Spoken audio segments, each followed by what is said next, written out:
Big pass Tamil இந்த சீசனை தொகுத்து வழங்குறது யாரு அப்படிங்கிற டீசரை போன வாரம் வெளியிட்டிருந்தாங்க. விஜய் சேதுபதி தான் இந்த சீசனோட ஹோஸ்ட் அப்படிங்கிறதையும் நமக்கு தெரிஞ்சிருந்தது. இன்னும் ஓரிரு தினங்களில் பிக் பாஸ் சீசன் 8ஓட ப்ரோமோ ஒவ்வொன்றா வெளியாக போகுதான். ஓடவும் முடியாது, ஒளியவும் முடியாது, இதுதான் கமலோட டைலாக்காக இருந்தது. ஆனால் இப்போ விஜய் சேதுபதிக்கு மக்களின் குரலாய் மக்கள் செல்வன், இதுதான் இந்த சீசனோட டேக்லைனாக கொடுத்துருக்காங்களாம்.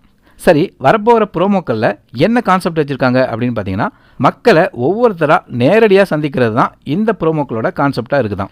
இதில் விஜய் சேதுபதி பால் வியாபாரி, போக்குவரத்தில் போகும்போது ஒருத்தர், விளையாட்டு மைதானத்தில் ஒருத்தர், இப்படி ஒவ்வொருத்தரையாக சந்திக்கிறாராமா. அப்போ அவங்கெல்லாம் விஜய் சேதுபதி கிட்ட என்ன சொல்கிறாங்க அப்படிங்கிறது தான் ஒவ்வொரு ப்ரோமோக்களையும் வெளியாக போகுதான். உதாரணமாக பால் வியாபாரியை விஜய் சேதுபதி சந்திக்கும் போது, தீர்ப்பு சொல்ல வேண்டி வந்தால் அது கறந்த பாலை போல் சுத்தமாக இருக்கணும்னு அந்த வியாபாரி சொல்கிறாராம்.